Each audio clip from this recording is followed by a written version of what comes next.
नमस्कार, स्वागत है आपका देसी न्यूज में। मैं हूं आपके साथ देवानंद शुक्ला। लोकसभा चुनाव 2024 से पहले मोदी सरकार ने देश के 13 राज्यों में राज्यपाल नियुक्त किए हैं। राष्ट्रपति भवन की विज्ञप्ति के मुताबिक महाराष्ट्र के राज्यपाल भगत सिंह कोश्यारी और लद्दाख के उपराज्यपाल आर.के. माथुर के इस्तीफे भी स्वीकार कर लिए गए हैं। और खास बात यह है कि राज्यपालों की नियुक्तियों में से 3 राज्यपाल यूपी से आते हैं। इस तरह यूपी से कुल 7 गवर्नर हो गए हैं और सातों ही राज्यपालों का किसी न किसी रूप में पूर्वांचल से संबंध है। इस तरह बीजेपी की नज़र पूर्वांचल पर है और उसी लिहाज से समीकरण साधने का दांव चला गया है। फिलहाल हम आपको बता दें, जिन 6 नए चेहरों को राज्यपाल नियुक्त किया गया है उसमें एक चेहरा की इन दिनों खूब चर्चा हो रही है। वो नाम है पूर्व जस्टिस एस अब्दुल नज़ीर।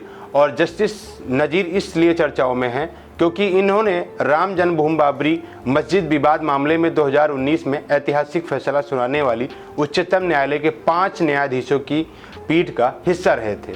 इसीलिए इन पे भाजपा के दिवंगत नेता अरुण जेटली की टिप्पणियों का जिक्र करते हुए मोदी सरकार पर इस तरह की नियुक्तियों पर आलोचना हो रही है। कांग्रेस प्रवक्ता अभिषेक मनु सिंघवी की तरफ से कहा जा रहा है कि ये नियुक्ति न्यायपालिका की स्वतंत्रता के लिए एक गंभीर खतरा है।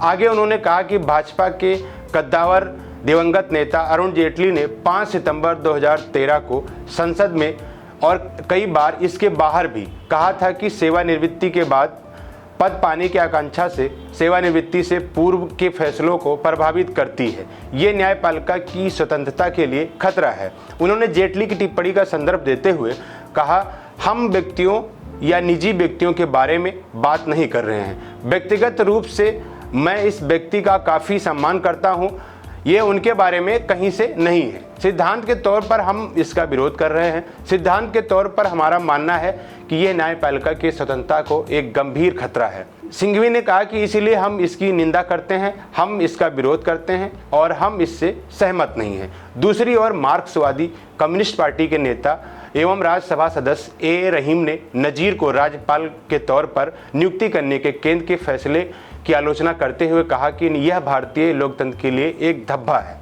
माकपा सांसद ने कहा कि उच्चतम न्यायालय के सेवानिवृत्ति न्यायाधीश को नियुक्त करना निंदनीय है क्योंकि यह देश के संवैधानिक मूल्यों के अनुरूप नहीं है। रहीम ने फेसबुक पर एक पोस्ट में कहा, नज़ीर को इस पेशकश को मानने से इनकार कर देना चाहिए। उन्होंने कहा कि देश का अपनी न्याय प्रणाली में भरोसा नहीं खोना चाहिए। इसके अलावा तृणमूल कांग्रेस की सांसद महुआ मोइत्रा ने तो आंध्र प्रदेश के नवनियुक्त राज्यपाल को बेशर्म करार दिया है। वहीं विपक्ष के आरोपों पर पलटवार करते हुए भाजपा के मुख्य प्रवक्ता अनिल बलूनी ने कहा कि हर मुद्दे को राजनीतिक रंग देना कांग्रेस की आदत है और ये दुर्भाग्यपूर्ण है कि विपक्षी पार्टी राज्यपालों की नियुक्ति पर भी ऐसा ही कर रही है। उन्होंने कहा कि पूर्व न्यायाधीशों को अतीत में अनगिनत मौक़ों पर विभिन्न पदों पर नियुक्ति किया गया है। हमारा संविधान भी कहता है कि न्यायाधीशों की सेवानिवृत्ति बाद नियुक्तियों में कुछ भी गलत नहीं है। उधर आंध्र प्रदेश अपने न्याय राज्यपाल के स्वागत के लिए आतुर है। राज्य के मुख्यमंत्री वाई.एस. जगनमोहन रेड्डी ने राज्य के नए राज्यपाल के तौर पर एस अब्दुल नज़ीर की नियुक्ति का स्वागत किया है। उन्होंने कहा कि वह आंध्र प्रदेश की पूर्ण क्षमता का इस्तेमाल करने के लिए नए राज्यपाल के साथ मिलकर काम करने को इच्छुक हैं। वहीं अगर जस्टिस नज़ीर के सुप्रीम कोर्ट में लगभग 6 साल के कार्यकाल को भी देखा जाए तो इस दौरान उन्होंने तमाम बड़े फैसले दिए, लेकिन कुछ लोगों की गाड़ी क्यों सिर्फ अयोध्या विवाद, ट्रिपल तलाक और कुछ अन्य मामलों पर ही अटक गई है, ये एक बड़ा सवाल है। हालांकि ऐसा नहीं है कि पहली बार किसी पूर्व न्यायाधीश को राज्यपाल बनाया गया है। देश के विभिन्न उच्च न्यायालयों और शीर्ष न्यायालयों में सेवाएं दे चुके न्यायाधीशों को राज्यपाल बनाया जाता रहा है। यहाँ तक कि भारत के पूर्व मुख्य न्यायाधीश तक राज्यपाल बनाए जा चुके हैं। ऐसे में सवाल उठता है कि अब ऐसा क्या हो गया कि जस्टिस नज़ीर के विरोध में आवाज़ बुलंद की जा रही है।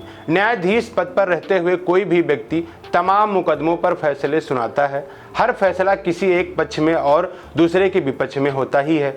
क्या हम न्यायाधीशों का आकलन इस आधार पर करेंगे कि उन्होंने हमारे से जुड़े किसी मुकदमे पर क्या फैसला दिया था? किसी भी न्यायाधीश को फैसला करते समय भावनाएं नहीं, सबूतों पर ध्यान देना होता है। न्यायाधीशों को संविधान और कानून द्वारा तय किए गए मार्ग के आधार पर ही फैसला सुनाना होता है। ऐसे में कई फैसले ऐसे हो सकते हैं जो हमारे मन मुताबिक नहीं हो। अगर कोई फैसला हमारे मन मुताबिक नहीं है तो क्या हम भारत की न्यायपालिका पर सवाल उठा देंगे। जिस तरह से भारत के पूर्व मुख्य न्यायाधीश रंजन गोगोई को राज्यसभा में राष्ट्रपति द्वारा मनोनीत करने पर विपक्ष ने हंगामा किया था और अब जस्टिस नजीर को राष्ट्रपति द्वारा आंध्र प्रदेश का राज्यपाल मनोनीत किए जाने पर हंगामा किया जा रहा है, क्या वो ये नहीं दर्शाता कि विपक्ष आज भी अयोध्या विवाद का समाधान निकल जाने की बात को पचा नहीं पाया है? सवाल उठता है कि क्या जस्टिस नजीर पर हो रहे हमले का मुख्य कारण अयोध्या विवाद ही है? सवाल यह भी उठता है कि जब कांग्रेस ने न्यायाधीश पद पर रहे लोगों को राज्यपाल बनाया, उन्हें विभिन्न आयोगों का चेयरमैन बनाया या उनकी योग्यता अनुरूप उन्हें ऐसे पदों पर बिठाया जहां उनके अनुभव का लाभ देश को मिल सके, तब क्यों उसमें कुछ भी संविधान विरुद्ध नहीं था? लेकिन जब वर्तमान सरकार ऐसा कर रही है तो वह संविधान विरुद्ध कैसे हो गया? फिलहाल अभी के लिए हमें दीजिए इजाज़त, फिर मिलेंगे आपसे किसी बड़ी खबर के साथ। स्वस्थ रहें, मस्त रहें, देखते रहें देश हित न्यूज़। धन्यवाद।